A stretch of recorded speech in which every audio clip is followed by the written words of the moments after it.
Mi querido doctor Reynoso, Mari Carmen, Alex.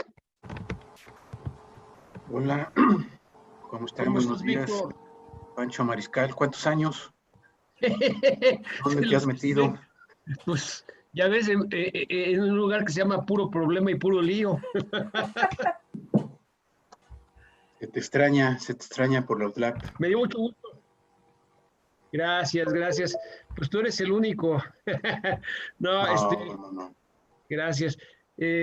Muy bien lo de la presentación del libro, ¿eh? De verdad, estuve escuchando y me gustó mucho. Pareció muy completa la presentación. Y hoy nos vamos seguramente a divertir con ustedes. Es un buen libro, da para mucho, ¿no? Son 3 buenos libros. Qué bueno, Víctor, me da gusto verte de veras. Hola, Eira, Carmen, ¿cómo me estás? gusta verte también. Hola, buenos días, Víctor. Hola, Mari Carmen, Hola, buen Pancho. día. ¿Ya conocías a nuestra colega Eira Sago, Víctor? No nos conocíamos, ¿verdad? Mucho gusto. No, ¿A Mari mucho Carmen gusto. Leiva sí la conocías? Ya varios cafés que tomamos alguna vez. Componiendo el Ah, mundo. qué bueno. Bueno, pues Eira es la más reciente incorporación del Comité de Participación Ciudadana. Claro que ya es una incorporación de hace 6 meses o más, 7. Y es abogada y nos está ayudando mucho específicamente en estos tiempos en los que andamos con amparos y demás, que por cierto me siento discriminado por los tribunales, Eira. A mí me Yo llegaron... sé, Pancho, y siento que hay Hay oscuridad nube negra. en la resolución. Hay oscuridad en esa resolución. Tengo una Sí, sospecha. parece haber. No sería el primer lugar, no sería la primera vez que hay un conflicto de interés. Sí, vamos a investigar porque si es así, qué mejor, ¿no? Que suceda. Ojalá que fuera Sí, yo también deseo para que haya un exhibir lo conflicto. puercos que Sí, son. sí. Yo también pensé eso, Pancho, fíjate. ¿Ya ves? Bueno, salió por fortuna el comunicado, el pronunciamiento sobre la cuestión de la suplencia del secretario. Yo creo que salió muy bien. Mucho apoyo de la red de CPCs.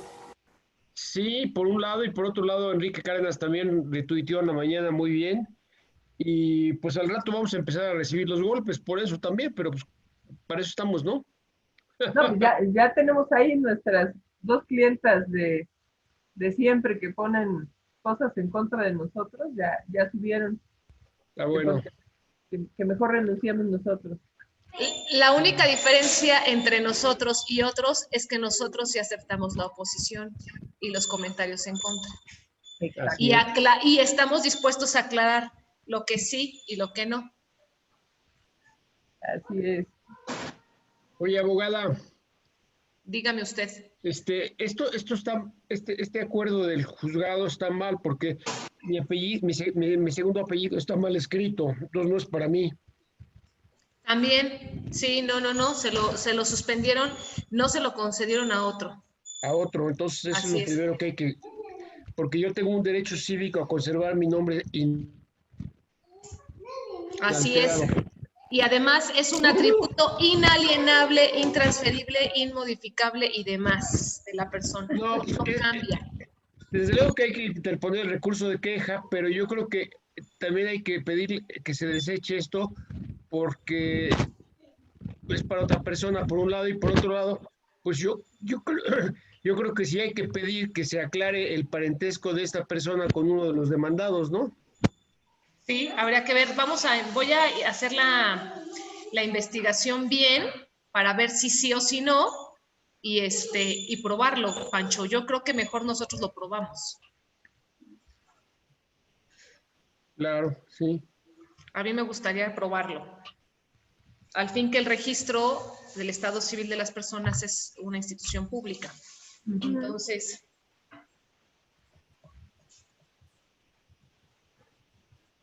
podemos ahí obtener datos. ¿Me podrían poner en contexto de su plática si queda tiempo? Sí. Hola, buenos días, ¿cómo están? Buen día. Alejandro, buenos Víctor, días. buenos días. Hola. Víctor, creemos, porque en un juzgado conceden suspensión definitiva y en otro no, y creemos que donde no, estamos sospechando que hay un posible conflicto de interés entre alguna de las partes de las autoridades responsables y posiblemente un secretario que está resolviendo e involucrado en el amparo. Entonces, tenemos la sospecha en este momento, pero haremos la investigación oportuna. Al fin, le decía Pancho, nosotros hay que probarlo. Creo que es mejor que nosotros lo probemos, que no dejemos oportunidad a que lo nieguen. Al fin, que todos los actos del Estado Civil de las personas es una institución de carácter público para efectos contra terceros, o sea, nosotros. Entonces, quiero hacer una investigación previa para demostrar si hay un conflicto de interés, pues entonces tiene todo sentido que una sí y otra no. Muy bien. Y nos referimos obviamente a los amparos que hemos promovido y han estado en prensa, ¿no? Muy bien. Gracias. Al contrario, Víctor, qué bueno que nos preguntas. Quizá López Obrador tenga una grabación de ese secretario. No sé si vieron lo del marro. Sí, Puede hombre, tener sí. pruebas. Y lo Bueno, no las puede- grabaciones de todos nosotros, ¿no? Yo creo que sí. Yo creo que sí. Si alguna vez que he tratado políticos, nada por teléfono, aún los políticos Yo más. siempre les he preguntado a los...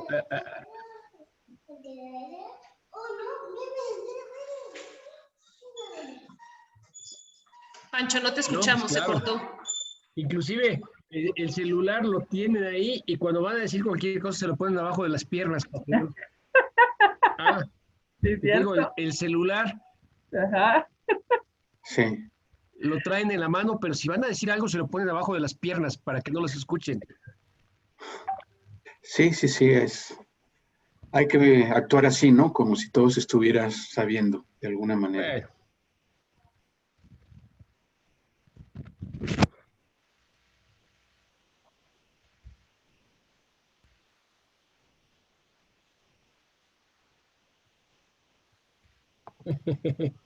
Claro.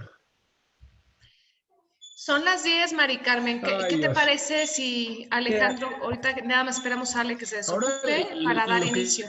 Sí. están tuiteando mucho son las fotos del presidente con una mujer. Así. Ahí está Carla para que la felicitemos. Carlita, A ver, ¿quiénes buen día. estamos? Ay, yo- Alejandro, Hola, buen hola, día. buen día. Xochitl, Abayuba, buen día. Gamo, buen día. Hola.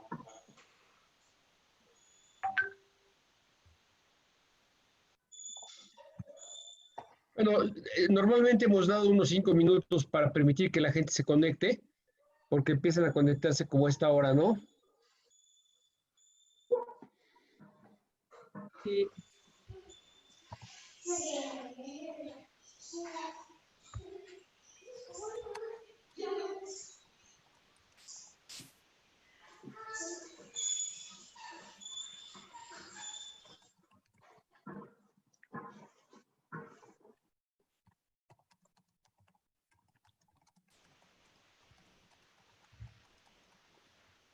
Ay. Doctor Reynoso, ¿y cuándo van a retomar las clases presenciales en la UDLAP? ¿Ya tienen alguna previsión? Para agosto, no a principios de agosto, más bien hacia fines de agosto, me parece. Y solamente la mitad de las clases van a ser presenciales. A O los sea, van a colegas, hacer- sí, colegas con sobrepeso y de cierta edad, no les van a permitir dar clases ellos a distancia. Sí, ahí hubo problemas. Yo pasé la Hay prueba. ahí hay una vicerrectora a la que no le debe permitir entrar tampoco, justamente por el sobrepeso. Me van a acusar de discriminador. Pancho, ¿ya ves?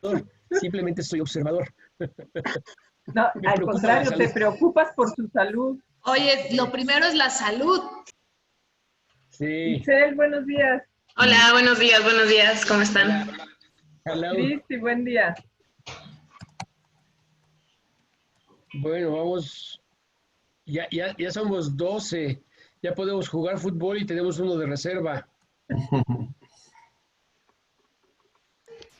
Me quedo en la banca, definitivamente.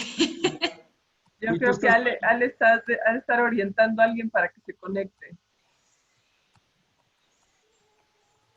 está orientando a la República, como dice Catón. No, yo digo que esperemos a que sean 12 y 5 y disparamos, ¿no? 10 y Eh, 5. 10 y 5, perdóname, sí. Ya estoy Pues pensando ya en las... son, ¿no? ¿Ya son las 10 y 5? Vamos, Ya. Mari Carmen, you take to the floor. No, pues buen día a todos. Bienvenidos al cuarto café de CPC con los ciudadanos. Es un gusto volver a ver a muchos de ustedes que han participado con nosotros en los cafés anteriores. El día de hoy, el presidente Daniel Valdés no arrancará con nosotros. Esperemos que llegue al cierre de la sesión. Él anda ahorita atendiendo el tema de que el día primero renunció el secretario técnico y ahorita se está viendo quién va a ser la persona que pueda suplirlo temporalmente en lo que se hace todo el proceso para elegir al nuevo secretario técnico. Tenemos que hacer una propuesta, una terna a los ciudadanos que se presenta al órgano de gobierno a través del presidente. Entonces, él está notificando esto ahorita a los integrantes del órgano de gobierno, por eso no estará con nosotros en este arranque.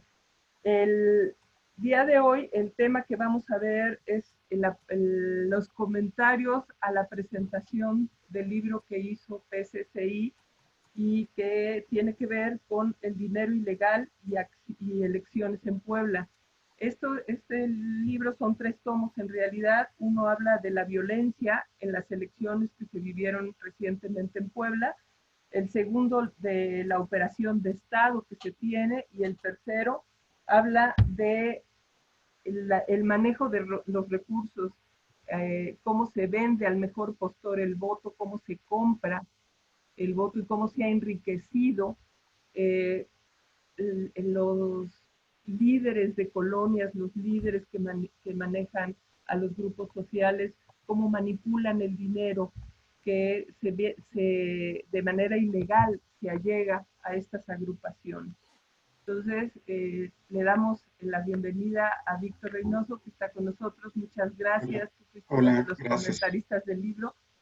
Y el coordinador Alejandro Guillén también está ahorita con nosotros.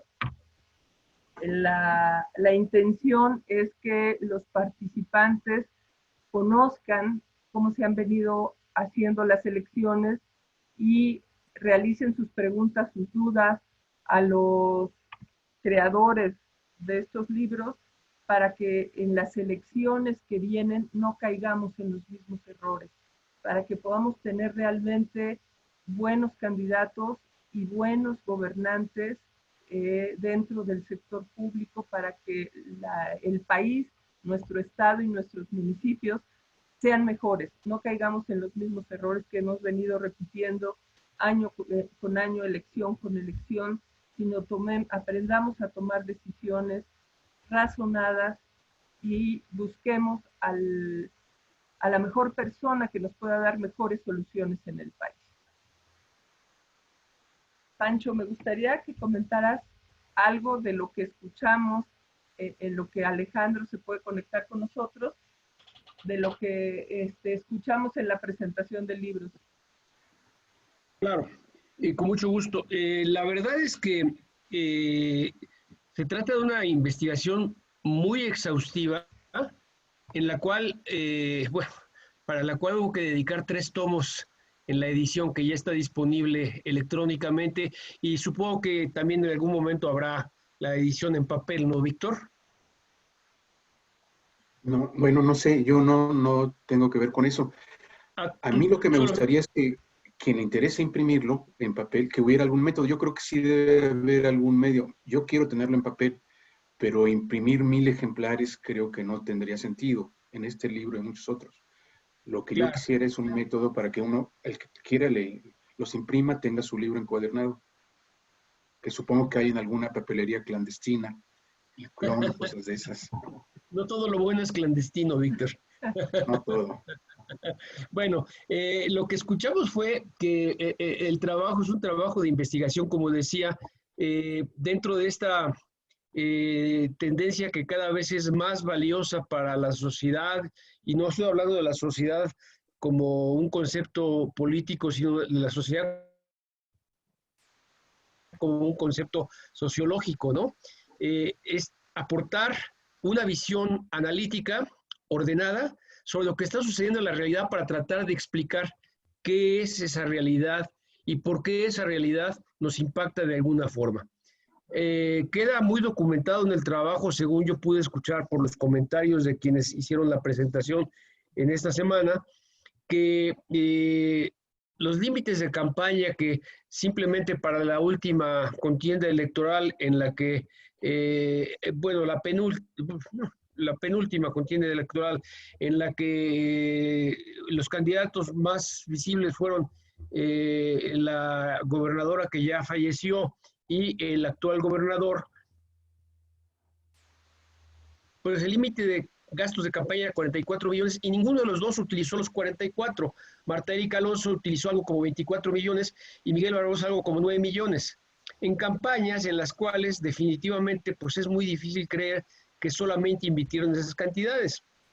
Hay preguntas como la que formula también y se ha estado circulando mucho en los medios, de que si un diputado local aspira a ganar alrededor de 7 millones de pesos en por sus dietas en su periodo de 3 años en el Congreso local, ¿cómo es posible que invierta 50 millones de pesos en una campaña? Y lógicamente, el estar viendo cómo se mezclan los intereses personales, los dineros privados y secretos con las promociones públicas en favor de candidatos, lo único que está dejando ver definitivamente es que los negocios, que los intereses económicos han capturado a quienes intentan o dicen de representar democráticamente a los ciudadanos. Para mí eso, digamos, es algo muy central y no quiero tomar más tiempo porque creo que lo más importante, ya está ahí también Sergio Mastreta, bienvenido Sergio, gusto de verte este día. Creo que lo más importante, si Alejandro ya está también disponible, porque parecía que tenía algún problema de conexión, no sé, Alex Guillén, hola, hello, ¿listo? Yo ya también No aquí tenemos. ando. Me da gusto saludarles a todos. Gracias, Sergio. Gracias. Hola, hola, buenos días. Gracias, Adelante, Pancho. Ale. Gracias, Carmen, colegas, Pues, Seira. llévanos Muchas de plano, ¿no? gracias. Gracias por la introducción. Sí, estaba yo asistiendo a Juan Carlos Canales porque no puede entrar. Está teniendo problemas para entrar a nuestro chat. Él desde 15 minutos antes de las 10 ya estaba ahí más que puesto, pero por alguna razón, por más que estamos metiendo los números que aparecen aquí en nuestro cartel, simple y sencillamente lo rechaza. No sé si por lo que ha dicho o por lo que vaya a decir, entonces por eso ya no entra. No, esperemos que se conecte más adelante. Me dice que comencemos. Y por otro lado, bueno, pues también estaba yo tratando de comunicarme con Sergio, pero qué bueno que Sergio ya está también aquí con nosotros. Pues sin preámbulo, están también nuestros amigos de Puebla contra la corrupción y la impunidad. Está también Itzel Jiménez. Itzel, ¿cómo estás? Buenos días. Te saludo con gusto. Hola, buenos días. Y está también uno de los autores de uno de los artículos en el segundo episodio, Abayubá Duché. Abayubá, ¿cómo estás? Hola Alejandro, hola a todos, un placer estar con ustedes. Qué gusto saludarles a todos. Veo por aquí a mi amigo Rutilo. Rutilo, ¿cómo estás? Hola Alejandro, buenos días. Aquí estamos. Buenos días, Aurora Méndez. En fin, todas nuestras amigas, amigos que se han conectado, Ceci, en fin, los que alcanzo a ver aquí en mi pantalla. Muchas gracias. Bueno, vamos a iniciar entonces con esta charla. Yo quisiera pedirle, por favor, a Sergio si pudiera hacer una breve introducción de lo que fue este proyecto de investigación de manera muy breve y finalmente cuáles fueron las razones por las cuales se llevó a cabo dicha investigación.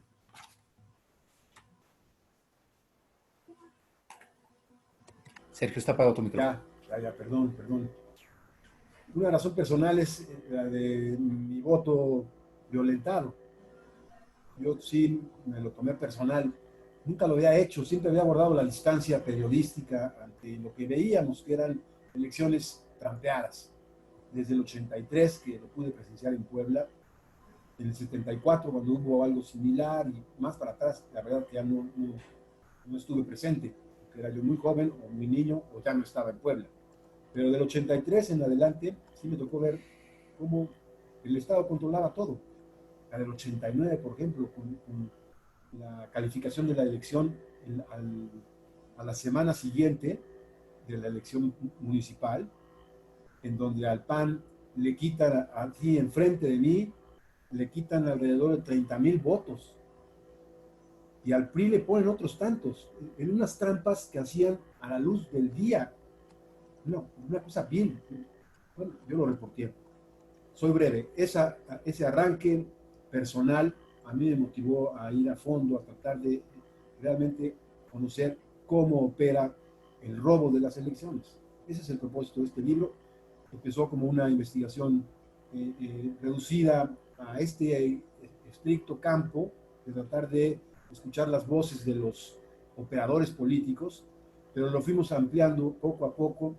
Itzel hizo una muy buena investigación sobre por qué no tienen ningún éxito las averiguaciones que se realizan desde la FEPADE, ¿no? Y Abayubá hizo con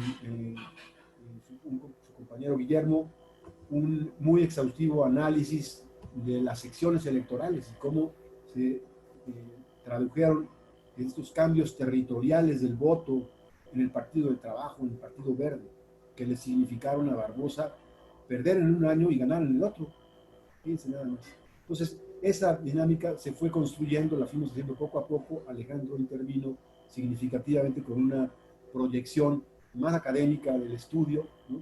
Con un seguimiento estricto de los puntos planteados en el libro original de Mexicanos contra la Corrupción, Dinero bajo la Mesa, ¿no? Con esa metodología, él siguió punto por punto también lo ocurrido en el 2018. Entonces fuimos armando poco a poco una mecánica de trabajo que se fue ampliando y que nos obligó a hacer 3 libros. De repente dijimos, estamos haciendo todo con mucho cuidado, que restringirnos a un solo tomo, a cerrar los textos. Por ejemplo, yo intervine en el tercero con las investigaciones, con las entrevistas a los operadores. Dejé fuera a varios, o dejé tantos, muchas de las cosas que me dijeron las dejé fuera, y sin embargo logramos presentar un gran coro de la mecánica de la operación, pero obligó a presentarlo en alrededor de 200 cuartillas. Entonces, sí nos dimos a la tarea de presentar una cosa de conjunto, de obligarnos a ser sistemáticos y a obligarnos a ir del testimonio a la prospección, al análisis más en detalle, pero también de largo plazo. Eso intentamos con estos 3 libros. El primero sobre la violencia, el segundo sobre el voto al mejor postor, con esos estudios analíticos de medios de comunicación, de análisis estadístico, de comportamiento de las averiguaciones previas, hasta este coro de voces que nos dieron un perfil del modus operandi de la operación electoral con en las elecciones en Puebla, una operación de Estado. Ese es más o menos lo que nos podemos hacer. Muy bien, Sergio. Muchas gracias. Itzel, tú estás en Puebla contra la corrupción y la impunidad y eres parte también de los autores de este libro. Cuéntanos un poco sobre tu artículo, el artículo que aparece en el segundo de los episodios, en el segundo tomo de esta trilogía. Cuéntanos un poco sobre todo esa relación con la parte en la que tú eres un activista y además estás en Puebla contra la corrupción y la impunidad. Relaciona un poco tu artículo con esta parte tuya, muy tuya. Bueno, nosotros cuando empezamos a hacer un poquito el análisis de todos los procedimientos que se siguieron durante la elección 2019, lo que primero queríamos ver era qué pasa con todas las quejas y los procesos que se siguen en el Tribunal Electoral. Es decir, en qué terminan, porque a veces tenemos elecciones en las que no solamente, bueno, la elección de 2018, por ejemplo, sí estuvo plagada de irregularidades y de delitos, y más bien, bueno, de delitos que terminaban ante la FEPADE, ¿no? Pero lo que vimos en la elección de 2019 es que si bien hay delitos, como en todas las elecciones, también estuvo plagada de irregularidades que no necesariamente terminaban en el ámbito penal, ¿no? Sino simplemente eran sancionados por el Tribunal Electoral y que sí tenían una relevancia para nosotros muy importante en la contienda. Particularmente un punto que se presentaba mucho era la participación de los servidores públicos en ciertos municipios en la elección, ¿no? Es decir, que yo con mi calidad de servidor público realizaba ciertos actos a favor de un candidato, ya sea no parar mis programas sociales, ya sea movilizar electorado, etcétera, y que no constituían como tal un delito penal, pero sí tenían una injerencia en la elección y sí se sancionaba en el ámbito del Tribunal Electoral, ¿no? Entonces, lo que nosotros quisimos ver fue precisamente cómo estaban terminando estos procesos, que incluso en la opinión pública no sonaban tanto, ¿no? Porque es mucho más fuerte decir, es que llegaron y balacearon unas casillas o se compró el voto, a algo como, por ejemplo, lo que hicieron algunos diputados de Nueva Alianza, ¿no? Que era salir en Televisa, decir yo estoy a favor de tal candidato y no poner un alto a sus programas sociales. Entonces, al final se les sancionaba, se decía, es que eso sí está rompiendo el principio de neutralidad y de imparcialidad, porque tú estás saliendo en público a decir que apoyas a tal candidato y después por acá estás dando apoyos sociales y eso sí tiene una injerencia en el electorado, ¿no? Entonces, a pesar de que esas cosas se sancionaban, en la opinión pública no tenía mucho peso y las sanciones eran una cosa, ¿no? Entonces, bueno, descubrimos que se sancionó hasta una multa que podía oscilar 40,000 pesos, 13,000 pesos, y 40,000 pesos eran de las más altas, ¿no? Entonces, sí fue más bien cuestionarnos el actuar del Tribunal Electoral y la eficacia de las sanciones, ¿no? Entonces, porque, bueno, podía pasar que descubríamos cosas terribles como esas, como rupturas del principio de imparcialidad, neutralidad, incluso muchas rupturas a la protección del interés superior de la niñez, y que simplemente se sancionaban con algo súper pequeño, lo que significaba que las conductas fueran reiteradas. Entonces, bueno, otra de las cosas que nos dimos cuenta es que, por ejemplo, el Tribunal Electoral no tiene facultad para sancionar a ciertos servidores públicos, es decir, al Congreso, al Congreso local, a diputados federales y a senadores, ¿no? Entonces, ¿qué es lo que pasaba? Que de repente sí se decía, sí estás rompiendo el principio de imparcialidad, estás incluso utilizando recursos públicos en favor de la elección, que bueno, para nosotros es algo súper grave. El hecho de que yo como presidente municipal utilice ciertos recursos para movilizar un electorado en uso de mis facultades, utilizando mi tiempo pagado por el Estado, que haga uso de ese recurso es algo muy grave y se le decía, sí, eso se está haciendo, está mal, pero al final no había ninguna sanción. ¿Por qué? Porque el Tribunal Electoral decía en la sentencia, sí, se le sanciona, y bueno, la sentencia es condenatoria, se acredita que el acto es ilegal, pero es competencia del Congreso del Estado sancionar, ¿no? ¿Y qué pasa? Que desde 2018 tenemos un Congreso de mayoría morena. Cuando nos pusimos a hacer solicitudes para ver en qué habían terminado esas sanciones y si realmente se habían multado o no a los servidores públicos, pues nos dimos cuenta de que no.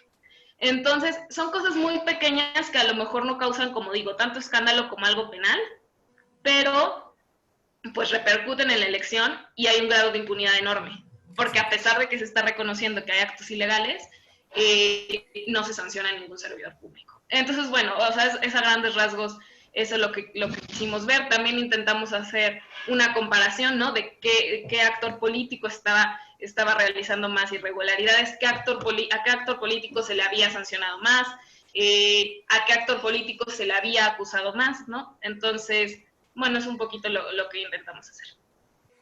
Muy bien, Itzel, muchas gracias. Abayubá, llevaste a cabo junto con nuestro colega, un pues un artículo muy interesante que ha dado mucho de qué hablar, sobre todo porque es un análisis cuantitativo en donde se busca de qué manera puede cambiarse la intención del voto de una elección a otra. ¿Nos puedes contar sobre tu artículo? Porque es, digamos, uno de los más citados hasta este momento. Sí, claro que sí, Alejandro. Bueno, básicamente lo que nosotros hicimos fue intentar comprender y explicar las variaciones que ciertos partidos políticos tienen en su comportamiento electoral entre una elección y otra en un periodo tan cortito, en 11 meses, básicamente, ¿no? Y eso implica, creo yo, contextualizar muy rápido el sistema electoral mexicano. Como todos sabemos, la democracia mexicana pues, generó un sistema competitivo de partidos, ¿no? Que permitió, pues, que más o menos bien cualquiera pueda ganar una elección, que haya incertidumbre sobre quién va a ganar y nadie sepa de antemano que uno u otro candidato va a ser quien se lleve la victoria. Pero ese sistema que construimos implicó también que no siempre la mayoría ganara, ¿no? Porque al tener un sistema de partidos plural que no contempló ciertos instrumentos, como por ejemplo la segunda vuelta, pues recurrentemente nos encontramos con algo que los académicos llaman la paradoja de Condorcet, que es básicamente que el más odiado de todos los partidos pueda ganar constantemente, ¿no? Y es una tarea pendiente del sistema electoral mexicano. En Puebla particularmente eso sucedió muchas veces, ¿no? Bueno, en Puebla y en México, en realidad, en muchos estados.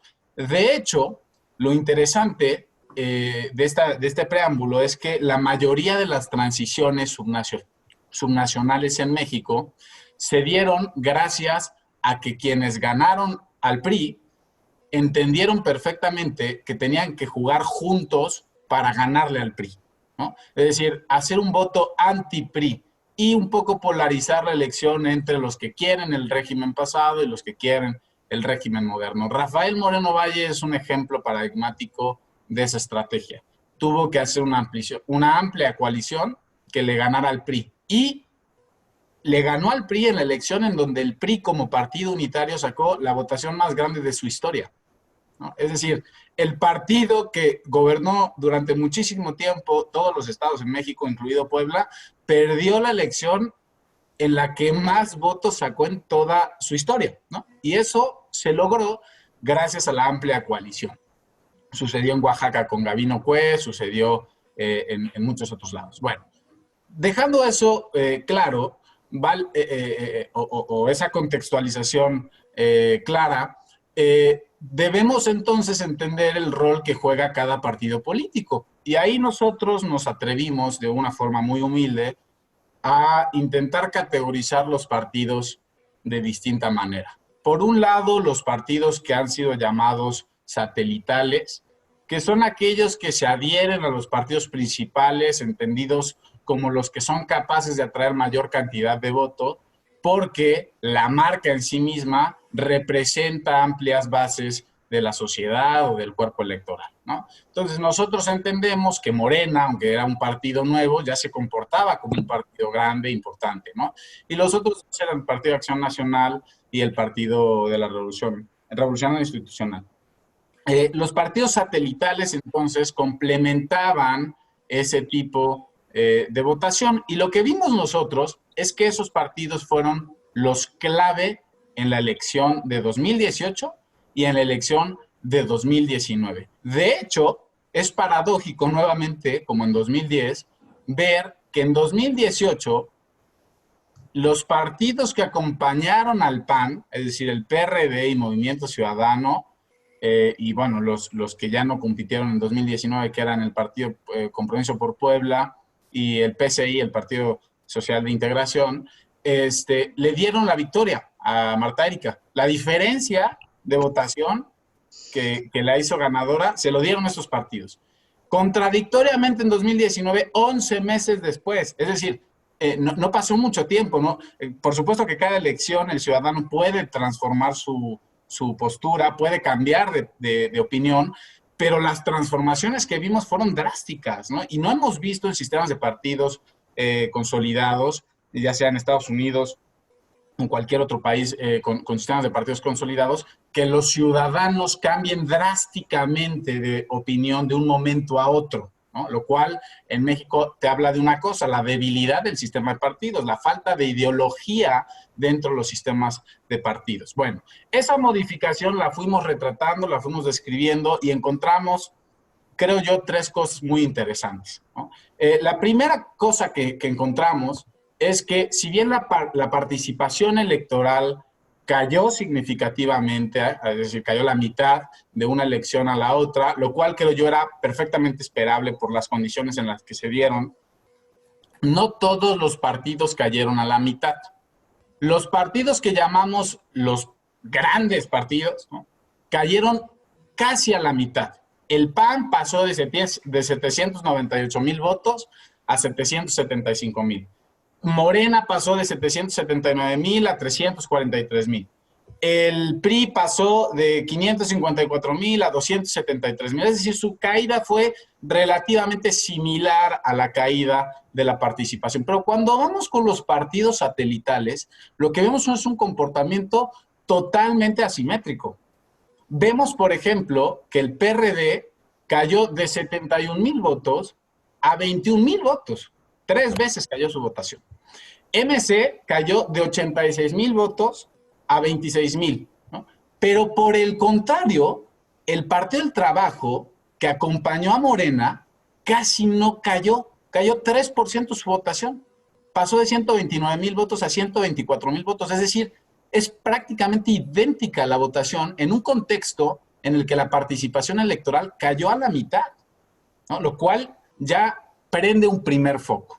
Eso nos lleva al segundo descubrimiento, que ya es mucho más detallado, y es ver que la geografía electoral se transformó drásticamente también.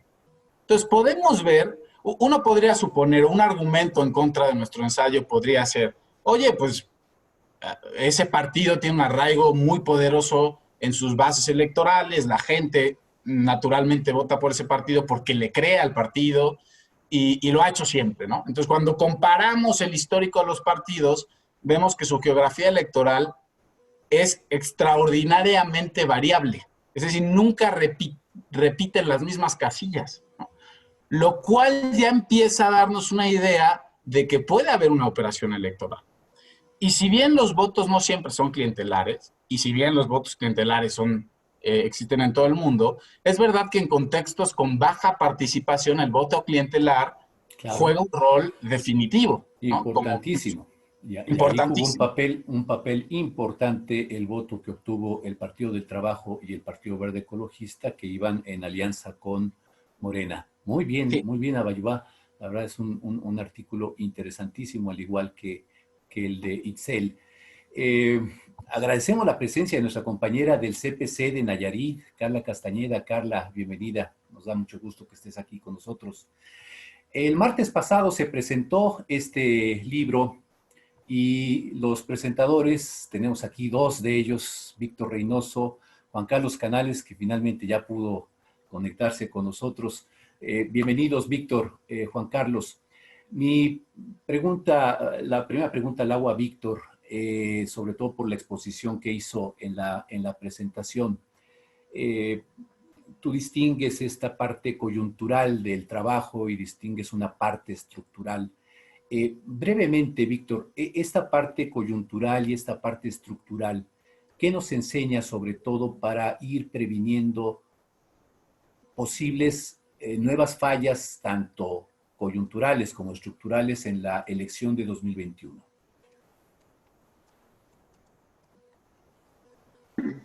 Bueno, buenos días a quienes no había saludado y gracias por la invitación otra vez. Los libros son muy ricos, dan para mucho. Quisiera, antes de entrar a las preguntas que atinadamente haces, hacer algún comentario, porque veíamos en la presentación del martes, me parece, veíamos que ciertas lecturas del libro, todo libro es una máquina generadora de interpretaciones. Hay muchas interpretaciones a partir de esta lectura, pero como es una construcción de la agenda pública, es decir, como están recuperando lo que hay que cambiar, es decir, están enlistando los problemas que tenemos, uno al leer tanto problema podría desanimarse. Entonces, un primer comentario que me parece muy importante: la democracia no se construye en años, se construye en generaciones. Estoy leyendo un libro muy interesante de Francis Fukuyama sobre desarrollo político, y él dice, bueno, lo que plantearon en la Revolución Francesa en 1789 no se logró hasta 100 años después o más. La construcción de la democracia no es cuestión de años, es cuestión de generaciones. Nos vamos a morir sin ver la democracia que queremos, pero hay que hacer lo que se tiene que hacer. De acuerdo a esto, también quisiera yo subrayar, creo que Juan Carlos planteaba esto en la presentación, hay que valorar lo ya logrado. Tenemos ya muchos datos de elecciones. Este libro fue posible gracias a que se tienen muchos datos. Y yo quisiera una anécdota personal, compartirles una anécdota personal. En 1986 estaba yo haciendo mi tesis de maestría, estaba haciendo una investigación sobre el navismo en San Luis Potosí. Fui al organismo electoral a pedir los datos de los resultados de una elección de diputados locales. No me dieron ningún dato y me tomaron todos los míos. Cómo me llamaba, dónde vivía, dónde estudiaba, quién dirigía mi tesis. Ese era el país que teníamos en 1986. Los resultados electorales eran secreto de Estado. Ahora están en Internet por casilla. Antes, por distrito, eran secreto de Estado. Hay un avance muy notable que nos permite hacer este tipo de reflexiones en resultados electorales, en las casas de las que son propietarios nuestros políticos. Hay avances muy notables y creo que sí hay que valorar esto, valorar porque se puede perder.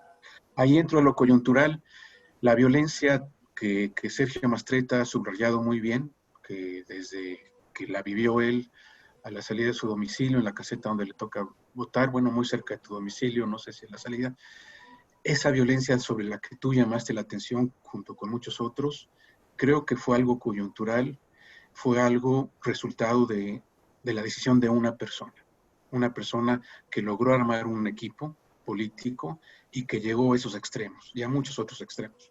Ahí están los datos de qué extremos llegó. Creo que es coyuntural, primero porque esa persona ya no está, o básicamente porque esa persona ya no está y no es algo que haya tenido antecedentes. Ya no se puede dar el cinismo del gobernador que en 1983 dijo, sí hice fraude y fue un fraude patriótico. Creo que ya no hay ningún político capaz de afirmar eso. Ahí también, eso me lleva a otra cuestión ya más cercana, bueno, una cuestión más general, pero que tiene que ver con la pregunta. Llegó una persona con esas características, pudo hacer lo que hizo, porque no tenemos el entramado institucional adecuado.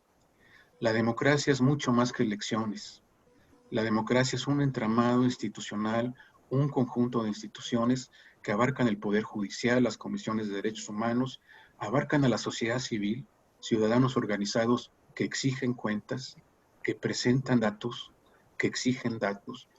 Entonces, falló el entramado institucional, falló el Congreso, falló también el entramado institucional nacional, que permitió que una persona llegara al poder, falló el sistema de partidos, porque fue un partido el que le dio la candidatura y le permitió llegar a donde llegó y hacer lo que hizo. Entonces, creo que eso tiene que ver con la coyuntura, pero nos vincula a la estructura, porque tenemos todavía instituciones políticas en general, participación ciudadana en general, muy limitada. Y creo que el libro nos llama la atención sobre esto.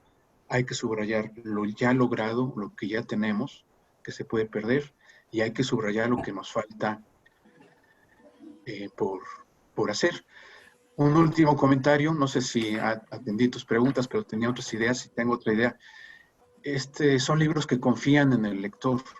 ¿En qué sentido confían en el lector? No se vincula mucho los primeros tomos con el tercero. Si uno ve lo que ya se expuso muy bien a Bullabá sobre los resultados electorales y lo confronta con la parte que escribió Sergio Mastretta, va encontrando mucha luz, pero el libro no hace ese vínculo, lo tiene que hacer el lector. Sobre eso quisiera comentar después, pero por aquí dejo mi comentario.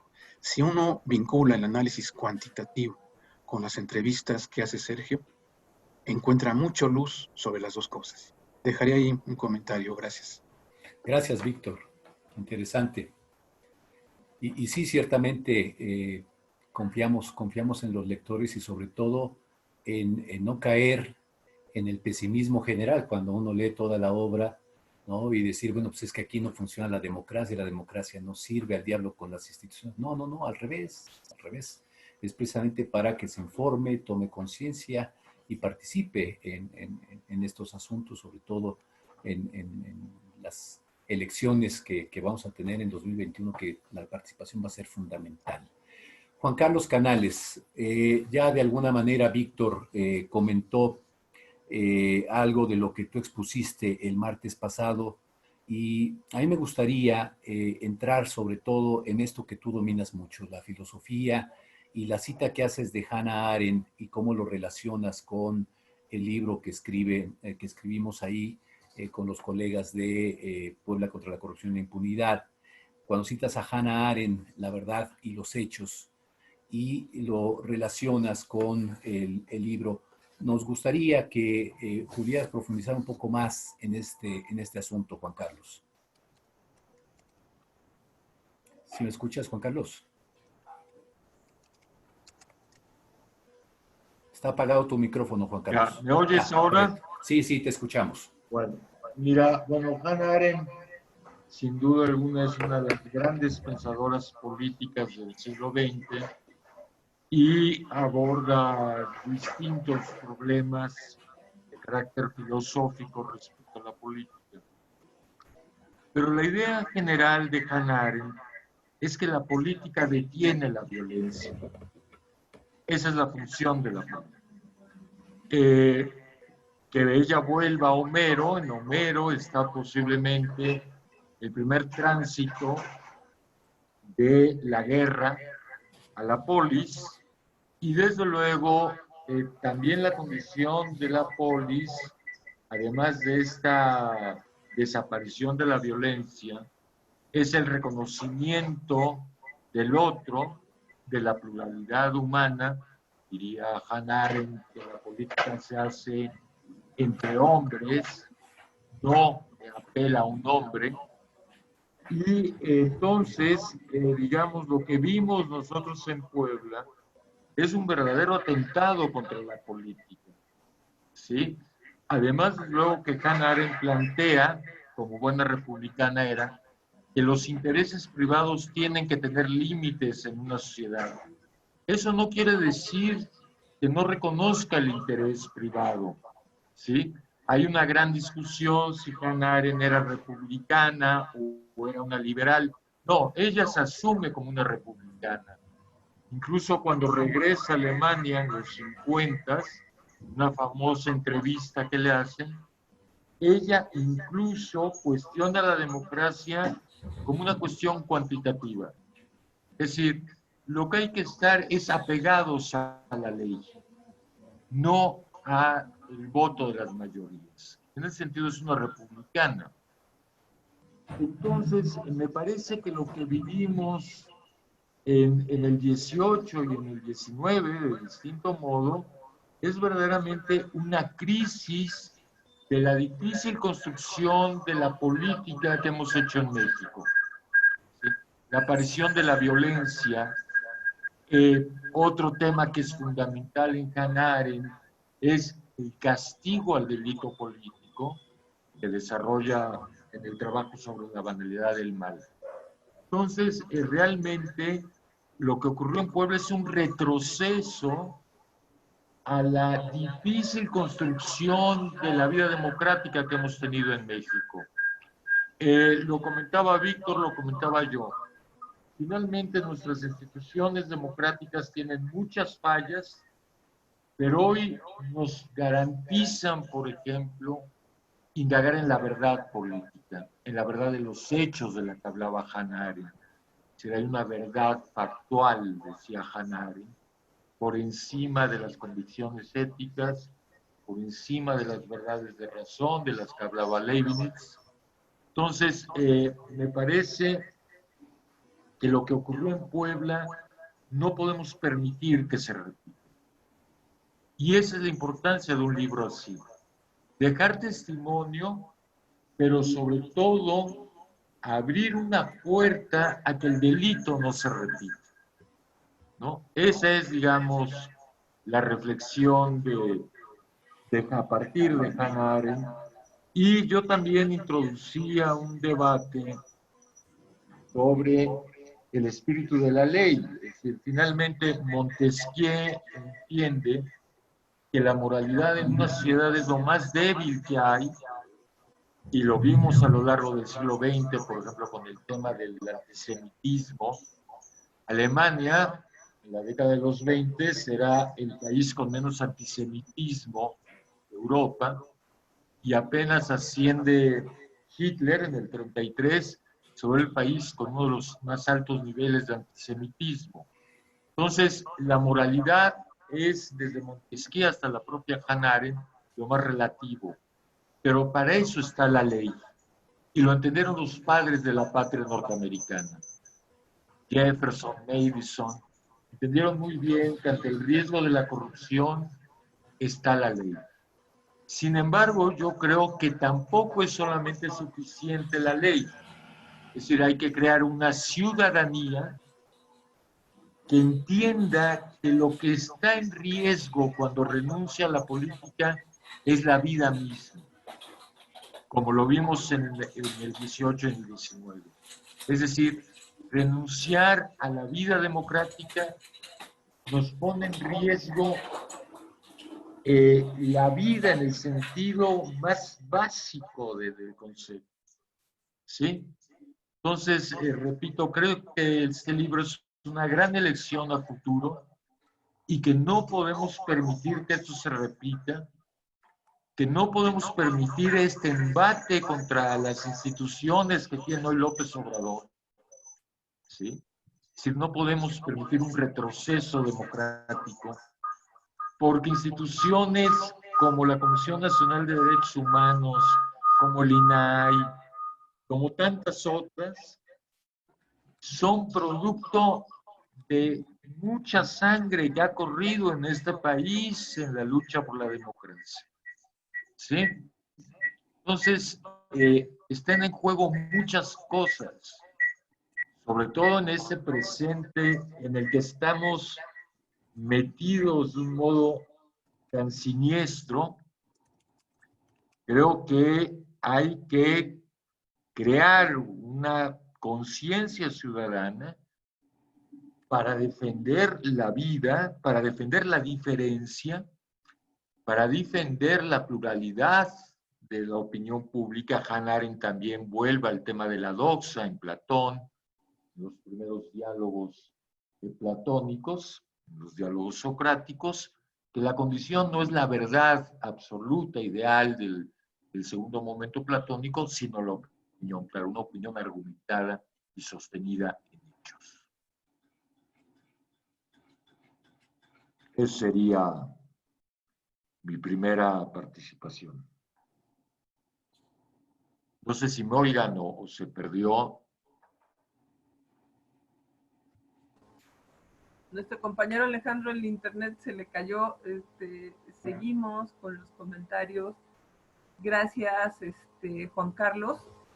Interesante lo que nos propones sobre defender la pluralidad de las diferencias, que es algo que ahorita, pues, en los mensajes que tenemos cada mañana, se nos manifiesta una división constante entre los ciudadanos y entre el gobierno, y creo que lo que debemos de hacer es promulgar el respeto a los gobiernos y el respeto a los ciudadanos y convivir en ese sentido.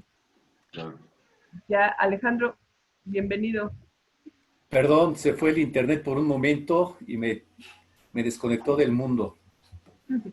Gracias, Juan Carlos, gracias por tu comentario. Y sí, yo creo que Hannah Arendt es sin duda alguna una de las filósofas más importantes, no solo del siglo XX, sino que trasciende a estos sí, claro.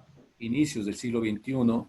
Y sobre todo es este tema del ciudadano que, bueno, relacionándolo también con este libro, el libro me parece que le proporciona a los ciudadanos que lo lean, le proporciona el discurso también para denunciar, para decir esto no va bien con nuestras instituciones democráticas, esto no es democrático, en fin, creo que el libro le puede dar a los ciudadanos para que en términos de Hannah Arendt se presente ante otros ciudadanos y a través de su discurso, que es lo que le da identidad al ciudadano, pues diga, ok, sí tenemos instituciones, qué bueno que las hay que ir perfeccionándolas y demás, y hay que denunciar lo que está mal. Entonces, creo que Hannah Arendt nos aporta mucho, mucho en ese sentido. Regreso contigo, Sergio. El asunto de los testimonios que fuiste recogiendo a lo largo y ancho del Estado. Yo recuerdo que una de las discusiones que teníamos era si podíamos poner el testimonio de XYZ, por supuesto la mayoría son testimonios que preferimos guardar el anonimato, pero que son personas de carne y hueso, con nombre y apellido, pero que por razones de seguridad y demás, bueno, nos pidieron el anonimato de sus testimonios. Pero recuerdo que había por ahí alguna discusión de decir, bueno, pues es que este cuate, pues la verdad es impresentable, ¿no? ¿Cómo vamos a poner su testimonio? Y decían, bueno, pues si a esas vamos, pues prácticamente todos eran delincuentes electorales, ¿no? Todos los entrevistados eran delincuentes electorales. Entonces, Sergio, cuéntanos un poco lo que viviste al momento de tratar de hacer estas entrevistas, pues que finalmente nos cuentan la corrupción que existe precisamente en los procesos electorales al momento de jalar recursos públicos, dinero ilegal a las campañas políticas. Tienen muchos filos y es la madeja. A mí me parece importante resaltar ahora el tema de las localidades. O sea, no podemos entender los procesos electorales en Puebla sin entender lo que ocurre en cada uno de los pueblos. Si vivimos en la ciudad de Puebla, tendemos a ver la realidad desde este gran conglomerado humano que es la metrópoli. Sergio, ¿puedes acercarte un poco más a tu micrófono? Sí. Que se oye muy bajo tu micrófono o te oyes muy lejos. A ver, voy a quitar mi cámara y me dicen ustedes si se escucha mejor, ¿no? Porque sí estoy teniendo problemas con ese asunto. A ver, ¿así me escucha mejor? Más o menos. Bueno, pues es lo más que puedo hacer. Adelante, continúa, Sergio. Ojalá sea yo capaz de darles a ustedes a entender esto que me parece fundamental. Este aparato electoral es una suma muy compleja de procesos y de emociones y de dinámicas que empiezan con nombres y apellidos en cada comunidad. Es decir, un político como Moreno Valle no construye de la nada. Construye con unos y destruye a otros, pero en la construcción logra ir haciendo amarres, o sea, requiere de una gran habilidad política. Por eso la suma de voces a mí me pareció importante presentar en uno de los subcapítulos del libro esta personalidad que se fue construyendo con el paso del tiempo, llamada Rafael Moreno Valle, porque se puede entender muy bien lo que logró él como político, que acabó haciendo un uso absolutamente monárquico de las instituciones, voy a decir mejor todavía, patrimonialista, ¿no? Porque logró entender que eso ocurre también en las localidades, que hay un hombre fuerte y un hombre que puede controlar a los demás. El ejemplo de Teciutlán es para mí muy revelador, porque él acaba poniendo en su mano a dos políticos que se han odiado y que se construyeron a sí mismos, haciendo todo lo que él estaba haciendo en el conjunto del Estado. Es decir, metiendo de todo el dinero a procesos electorales para ganar la, la elección municipal en Teciutlán.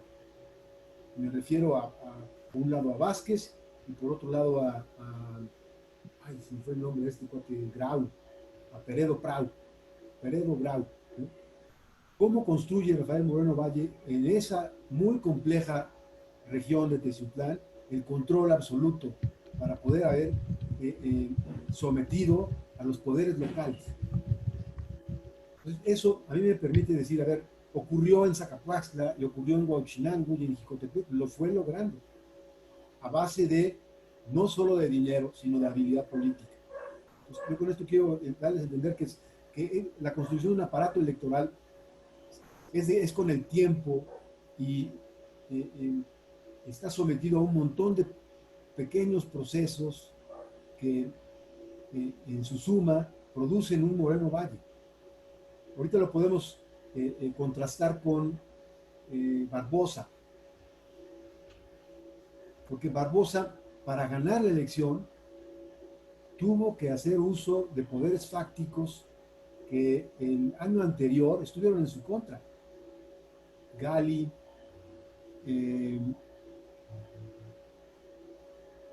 Movimiento Ciudadano en parte, es decir, el hijo de Melquiades, ¿no? Y así voy buscando gentes que en el 2018 jugaron con Moreno Valle y que en el 2019 dijeron, a ver, pues ahorita ese es el que va a ganar y a él me someto. ¿Por qué? Porque es el que va a tener el control de mi cuenta pública municipal. Bueno, ya me estoy perdiendo. El punto es entender que este coro de voces construye un aparato en el largo plazo. Y eso me parece muy valioso del libro. No quiero extender más, pero sí resaltar que tenemos que entender desde las regiones la construcción de un aparato electoral. El control de los procesos locales fue fundamental con Moreno Valle y creo que también fue fundamental con Barbosa. De otra manera no se entiende, pero al mismo tiempo el que tiene el poder central tiene muchísimos recursos. Tiene la función pública, tiene el Congreso con la auditoría, ¿no? Tiene la Fiscalía con las persecuciones penales, tiene demasiado poder y eso no ha cambiado con Barbosa. Exactamente, a lo mejor su personalidad es distinta de la de Moreno Valle, pero el ánimo por hacerse de las instituciones, y la mejor prueba la tengo en el CPC. Este embate contra el CPC es el ánimo de decir, a ver, esa institución que controló en su momento Moreno Valle, ahora la controlo yo. No sé ustedes cómo vean, ustedes lo están viviendo, señores y señoras del CPC, ¿no? Y me parece que... Nada más con un detalle, Sergio, que a nosotros no nos controló ni Moreno Valle, ni a comenzar ya no era gobernador. Y cuando se instaló el Comité de Participación Ciudadana, eran ya los últimos meses de gobierno de Gali. Entonces, en realidad, lo que nos tocó ya prácticamente funcionar como sistema y como Comité de Participación Ciudadana, nos tocó con el gobierno de transición, con el gobierno de Guillermo Pacheco Pulido. Es ahí en donde nosotros ya comenzamos a realmente a poner a funcionar toda la pesada maquinaria que durante 2018 se fue construyendo, que se llama el Sistema Estatal Anticorrupción. Pero a ver, déjame darte mi punto de vista. Estoy de acuerdo en lo que es un error, es una calumnia por parte del gobernador, hay que decirlo así. Estoy de acuerdo, pero el aparato, el comité técnico, ¿cómo le llaman ustedes? Sí, la Secretaría Técnica. Esa está absolutamente controlada por el gobernador. Estuvo en su momento también. Entonces, me parece que ahí ustedes tienen que reflexionar justamente qué institución armamos, en donde hay un comité técnico que es el que controla los recursos, controla toda la operación. Tenía este señor que acaba de renunciar 40 gentes a su servicio, Alejandro. Y ustedes eran puestos ahí como a los que había que controlar, ¿no? Entonces, con eso, a eso me refiero con que hay un control desde los gobernadores de las instituciones y también lo sufre el CPC. Y ahí, Sergio, si quieres afinamos tu comentario. Hay un control sobre el comité coordinador. Sobre el comité coordinador hay un control por parte del gobernador a través de la Secretaría de Función Pública.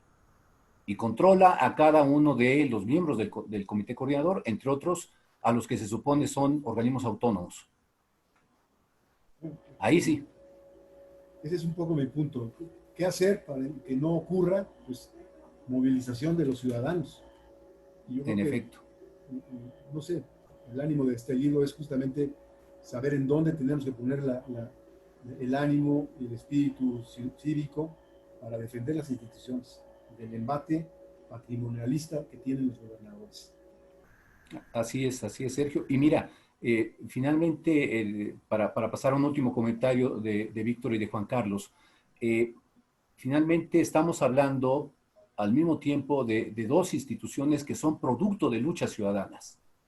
El Instituto Federal Electoral, hoy Instituto Nacional Electoral, es el producto de las luchas heroicas por la defensa del voto en los años 80.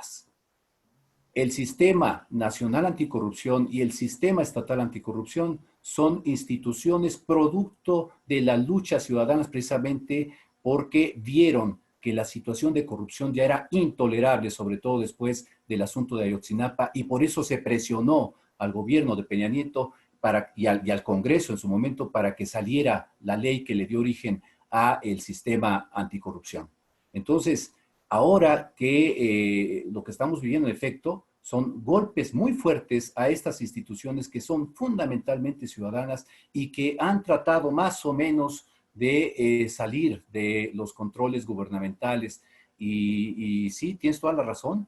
La tentación autoritaria de querer controlar absolutamente todas las instituciones, incluyendo aquellas que son instituciones de espíritu ciudadano, pues me parece que es un retroceso terrible a lo que ha sido el avance tanto de nuestra democracia como el avance republicano de nuestro país.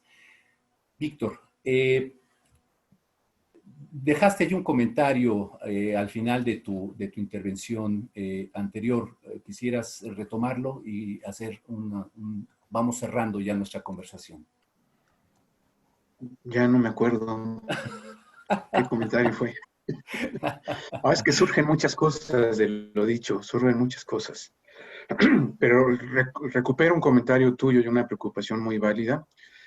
La actitud de nuestros gobernantes actuales, el presidente de la República, el gobernador, contra las instituciones, contra el periodismo, que es el creador o uno de los creadores de opinión pública. No está Rodolfo aquí, pero creo que es muy importante señalar, no hay democracia sin periodismo libre. Y hay un embate del presidente actual contra el periodismo. Él dice, soy el presidente más insultado. No sé si sea cierto, sí sé que es el presidente que más ha insultado. Gabriel Said sacó una lista de 86 insultos que ha utilizado López Obrador frente a sus adversarios. Me preocupa mucho y estaba recordando una propuesta de Richard Snyder en su libro Contra la tiranía, una propuesta muy concreta. Nos hace a los ciudadanos darle dinero a los medios autónomos. Compra el periódico, financialos, coopera con ellos. Entonces, cuidar a las instituciones, cuidar a los medios de comunicación, leerlos, abrirlos. Si no reciben dinero, por lo menos acudir a ellos porque se va contando cuántos usuarios tienen y eso es un apoyo para los medios. Entonces, creo que eso sería un comentario importante, recuperando algo de lo que tú has dicho. También, qué bueno que entrevistaron a los impresentables. Es un aporte interesantísimo del libro, porque hay muchos datos que ya son públicos, pero las opiniones de los impresentables no son públicas. Y a veces son mañosos, a veces son mentirosos, a veces no. Es fascinante leer esa parte porque uno dice, ¿le creo o no le creo? ¿Quién será? Esa parte, qué bueno, creo que es un aporte, como muchas otras, un aporte indispensable de este libro. También comentaba yo en la presentación, hay que distinguir el voto de opinión del voto clientelar. Son dos tipos de votos. Y creo que esto, ante una de las cuestiones que está tácita en el segundo tomo, pero los autores con mucha prudencia lo señalan, pero dicen, no, como que apunta por ahí, pero no podemos concluir. ¿Realmente la gente votó por el PT? ¿Realmente alguien sabe en este estado qué es el Partido del Trabajo? ¿Sabe que lo fundaron los Salinas? ¿Que es un partido maoísta, salinista? ¿Alguien puede hoy votar por un partido maoísta, salinista? Yo creo que no. Yo creo que las redes clientelares llevaron votos hacia esos partidos. Tanto al Verde. El Verde es el partido más oportunista que hay en el país. Apoyó a Fox cuando Fox iba a ganar. Apoyó a Peña Nieto cuando Peña Nieto iba a ganar. Apoyó a Morena cuando Morena iba a ganar. ¿Qué ciudadano vota por un partido así. Ahí se mueven las redes clientelares y ahí es donde hay que ser el puente entre el tomo 2 y el tomo 3. ¿No? Ese era tu comentario final, precisamente. Hay que ser ese puente que bueno, pues nos dejan a los lectores la tarea. Muchas gracias, lo haremos con mucho gusto. Y felicitaciones a todos los autores, a todos los que participan en asociaciones de la sociedad civil. Es parte del cambio democrático indispensable. Muchas gracias, Víctor. Juan Carlos. Mira, otro tema que hay que subrayar es precisamente el tema del periodismo de investigación, que es nulo en Puebla. Es decir, la publicación de este libro obedece a un periodismo que nos merecemos cada día más, ¿sí? Entonces, en efecto, ¿qué es una democracia sino poner el límite al decisionismo político?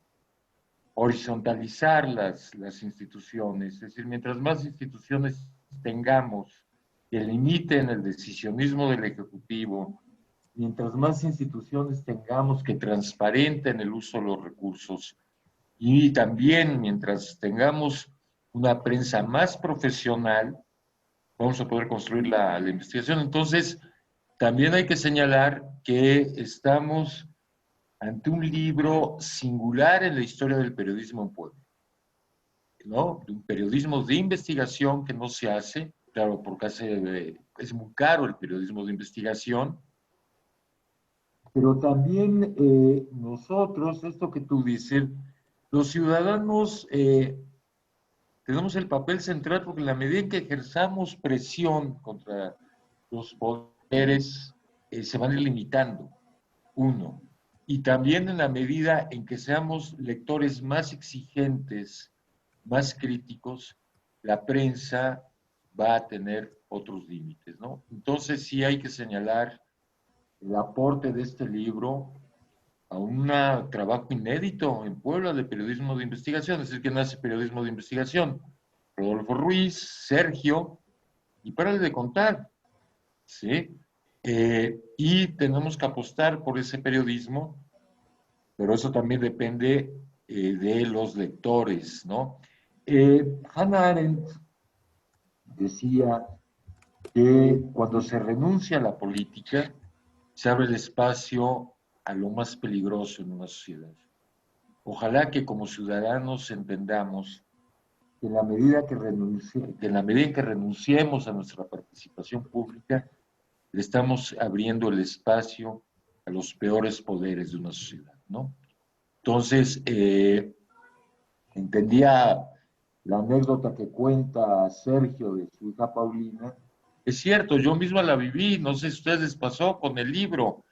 Pasé de la sorpresa, es decir, no es posible que haya una racionalidad sistemática para generar esta situación electoral, porque no hubo un solo elemento que se le escapara a Moreno Valle. No hubo, es decir, el control que ejerció Moreno Valle es una ingeniería política verdaderamente monstruosa, ¿no?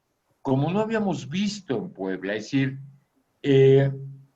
decía Weber que la condición de la política del mundo moderno es la racionalidad. Si bien Víctor decía que no todo obedece a esta racionalidad, en efecto son elementos mínimos los que se escapan, pero hay un predominio de una racionalidad política en Moreno Valle como nunca habíamos visto, ¿sí? Sí, ahí está también la profesionalización de la política de la que hablaba Weber.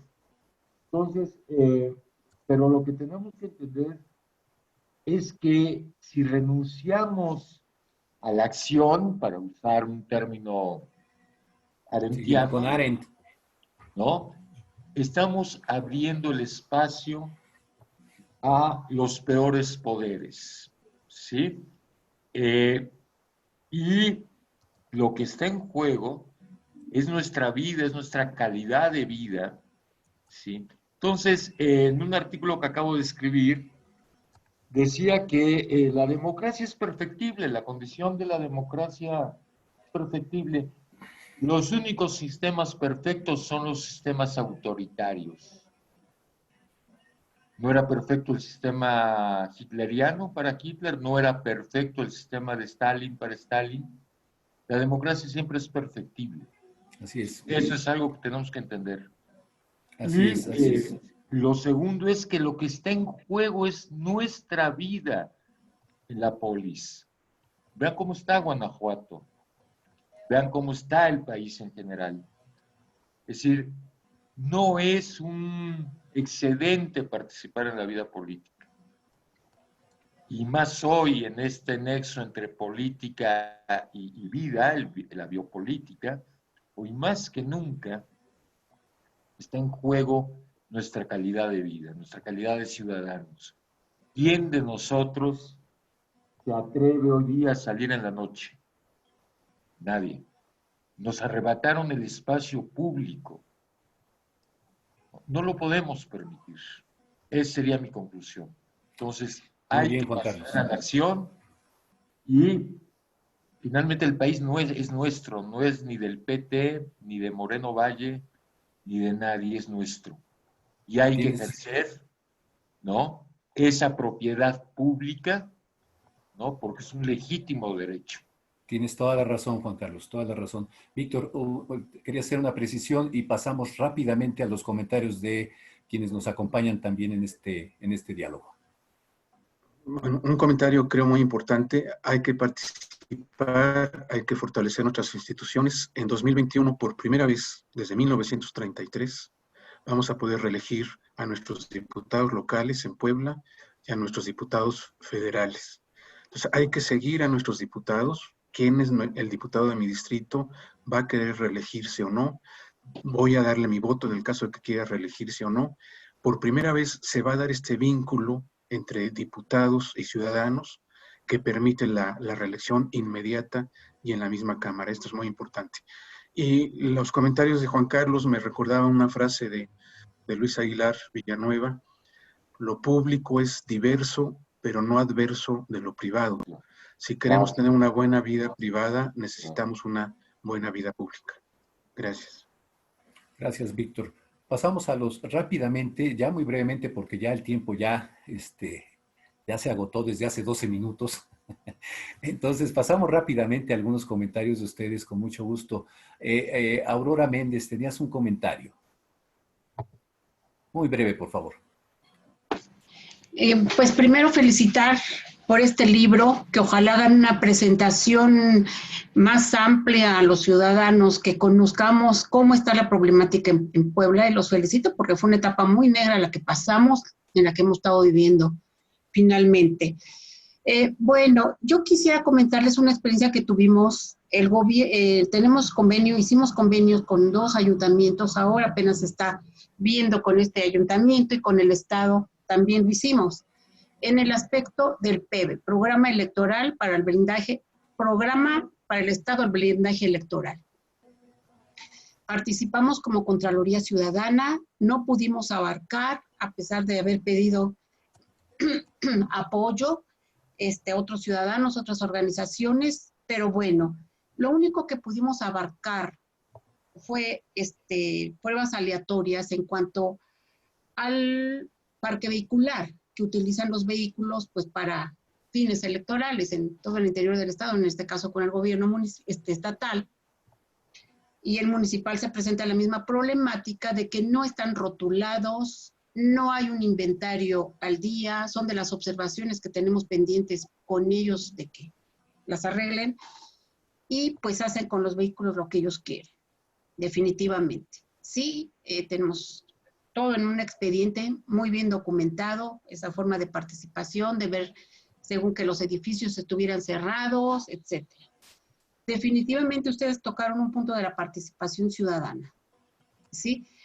Aquí es necesario, por favor, y la experiencia que tuvimos sobre nuestra participación, la pongo a la orden de ustedes para ver esa parte que logramos penetrar al gobierno y nos dimos cuenta de muchas cosas en sus formas de actuar en contra, o en apoyo, en contra ciudadana y a favor de quienes ellos decidían apoyar. Sí, la otra va en función de lo mismo, que desde este momento ya hay que tomar medidas de prevención para las próximas elecciones, ¿sí? Porque no nada más es el desvío, es la corrupción de las autoridades, como ustedes, de recursos por parte de las autoridades. Tenemos tal cual ya a mafias, a cárteles aquí en Puebla, muy graves, y que debemos ir previniendo todo eso, y solamente los ciudadanos lo podemos hacer fuera de las redes del gobierno. Yo sé que es una labor titánica y delicada, pero les paso una recomendación que me hizo la CEPAL cuando yo estaba armando esta Contraloría Ciudadana y el propio CIDE. Vincúlense, no vayan solos, que es la armadura, que es entre varias organizaciones, y la armadura ciudadana los va a proteger porque se están metiendo entre las patas de los caballos. Entonces, es un breve comentario. Hay mucho de qué hablar, dado la exposición que ustedes dieron. Los felicito de verdad por su valentía, pero ahorita hay que aprovechar lo que ustedes han visto, han vivido, y lo que nosotros, penetrando a gobierno, tenemos visto, la ponemos a sus órdenes. Gracias.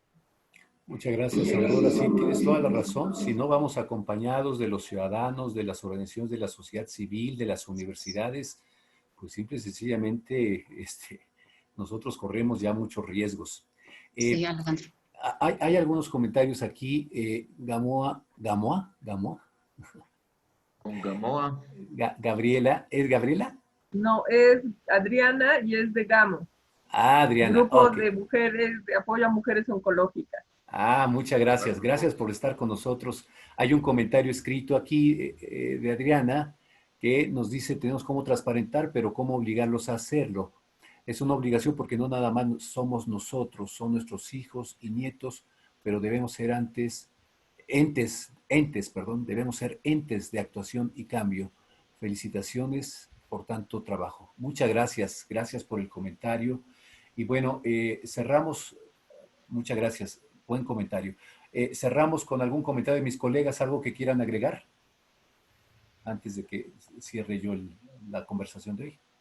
Pues agradecerles a todos los que participaron y se quedaron hasta el final, y pedirles que, como nos sugerían nuestros ponentes, que trabajemos en pro de la democracia, que trabajemos en pro de la transparencia, del combate a la corrupción, y que luchemos unidos como ciudadanos para que podamos tener mejores elecciones, podamos tener mejores gobernantes y mejores ciudadanos. Muchas gracias a todos. Yo quisiera simplemente agregar, estamos, como probablemente han visto ustedes en nuestras redes, sin secretario técnico en el Sistema Estatal Anticorrupción. La Secretaría Ejecutiva fue renunciado o renunció el secretario técnico, bueno, no sabemos. En el pronunciamiento que el día de hoy está en redes, hablamos un poco de esto.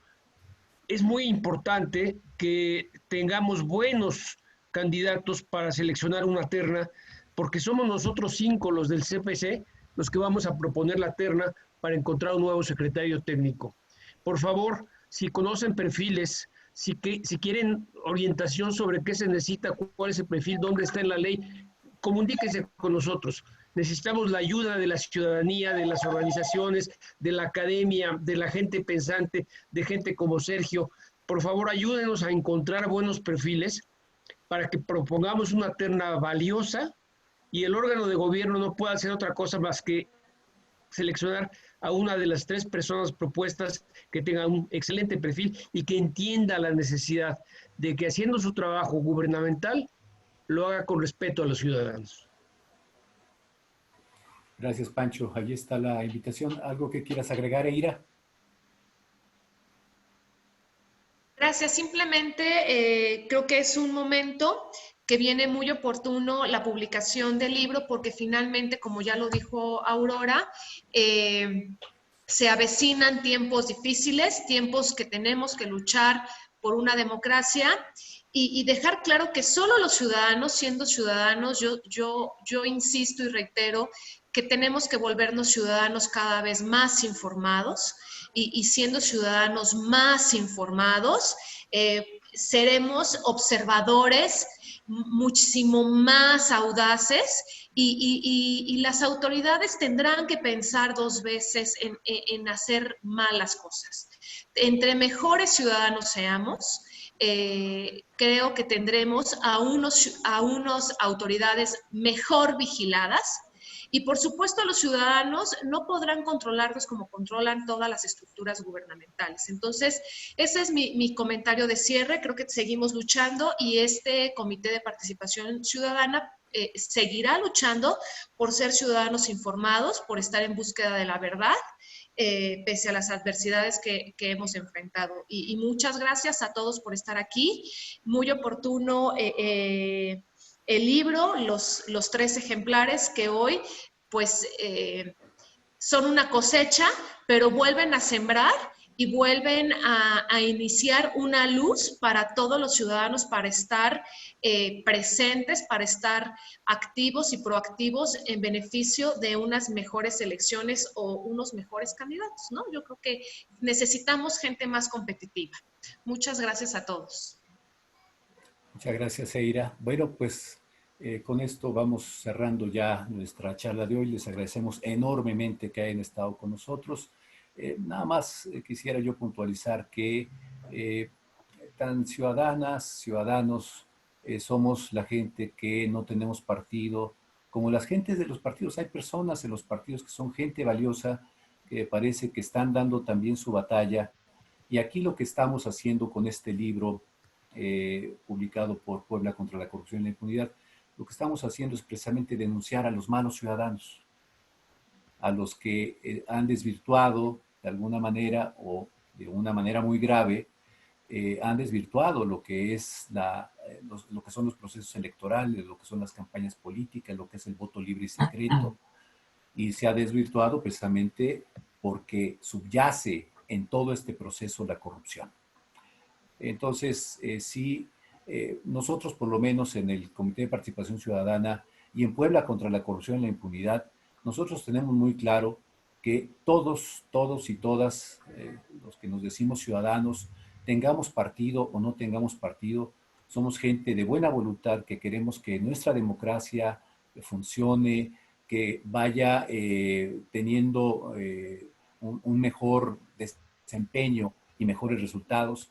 Y eso se hace con mucho trabajo, con esfuerzo, con diálogo y sobre todo con el empuje precisamente de todos quienes nos decimos ciudadanas y ciudadanos. Pues muchísimas gracias. Gracias por haber estado con nosotros y pues les queremos decir que estaremos en contacto con ustedes para pues, las siguientes acciones, los siguientes eventos que vamos a ir realizando. Todavía, Sergio, tengo entendido que va a haber todavía algunas presentaciones más del libro. Entonces ya les iremos informando a ustedes de otras presentaciones, tanto desde la Ciudad de México como en universidades, en donde también es importante y nos están pidiendo el hacer los comentarios sobre esta obra de Dinero Ilegal y Elecciones en Puebla. Pues muchísimas gracias, que tengan un buen día. Igualmente, gracias, buen día a todos. Cuídense todos. Gracias, Saludos. Nos vemos en 15 días. Saludos. Luego, buen día. Bye. Gracias.